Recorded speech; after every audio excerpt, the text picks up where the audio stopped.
So for my intersectional identity, I made this box. The inside is 3 or more social identities that I identify myself with. So I included my badge for my internship because I am a social work student. And I identify myself with, obviously, I guess I'm gonna say college degree, but I haven't obtained it yet. I'm still working on it. My rosary, because I am Catholic, but I wasn't raised in a Catholic home. I went to Catholic preschool, and then I went up in the grades through there because I continued to go to school there. And so I converted to being Catholic because I wanted to whenever the rest of my classmates were. So I still am a practicing Catholic now, but I did convert because that's just the environment that I was in. I do speak English. I know a few words in Spanish because of the environment that I live in, but I don't speak Spanish very good. I am from a middle-class home. My mother is a teacher, and my stepdad, he teaches at the college too, and my biological father, he works in the pipeline, so. I have the female and male sign linked together because I am straight. I have the female sign because I am a female. I have the Irish flag because my great-grandparents were from Ireland. I never met them, but I've heard stories and stuff growing up, so that's something that I guess I identify myself with. A little bit of that culture. And I am from New Mexico, born and raised here. I've never lived anywhere else. So for the outside of my box, it's how other people view my social identities. So I have teenager because I am 19 years old, and a lot of times people view you as a teenager that I guess you haven't figured things out very well yet. So I'm still growing up, I'm still learning, but a lot of times people put you in a box because you're young, you're a teenager. I have homemaker because as a woman we're seen as the homemaker oftentimes. I guess that's something that I wouldn't take negatively if somebody called me a homemaker, because we are, in a lot of ways, the females are the stability of the home. We take care of the kids, we cook and clean and do those things, so we kind of keep the emotional part of the family together as well.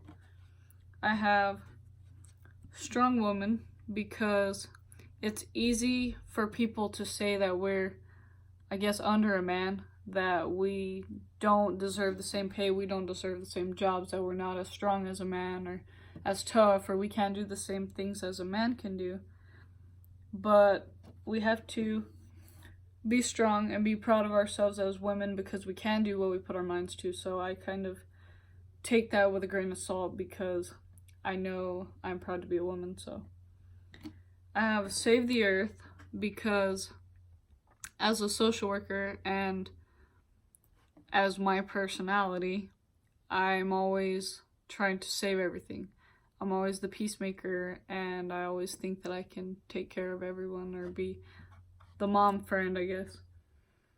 I have positive change maker because as a social worker, future social worker, we do make a lot of choices to help people make better changes in their life, so that's something I'm proud to be called.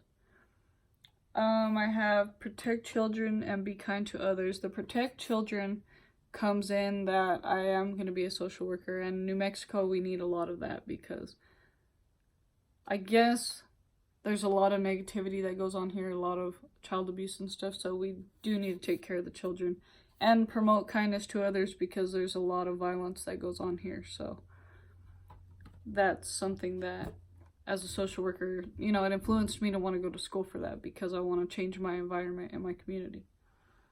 I have rich and white because oftentimes I've been told I must have a big house or I must be rich or have lots of money and lots of things, material items, because I am white, but that's not true. I'm middle class, so I'm just the same as anybody else. I'm not rich, so.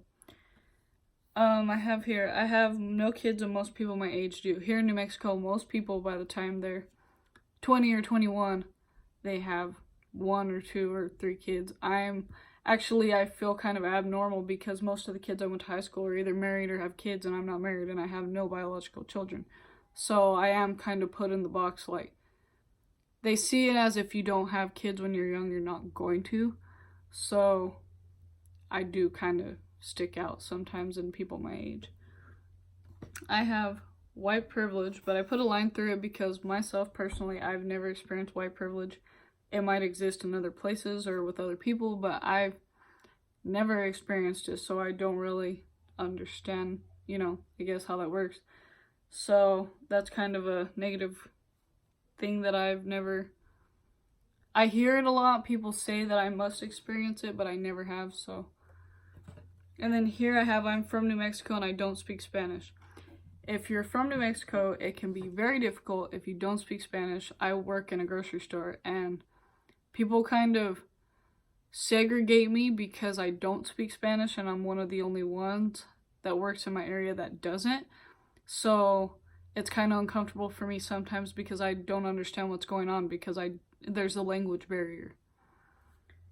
So this is my intersectional identity, and I guess through this project I learned a lot of things because there's a lot of parts of myself that I never thought of that make me different from other people or that other people see us differently. So I guess this is my project. Thank you.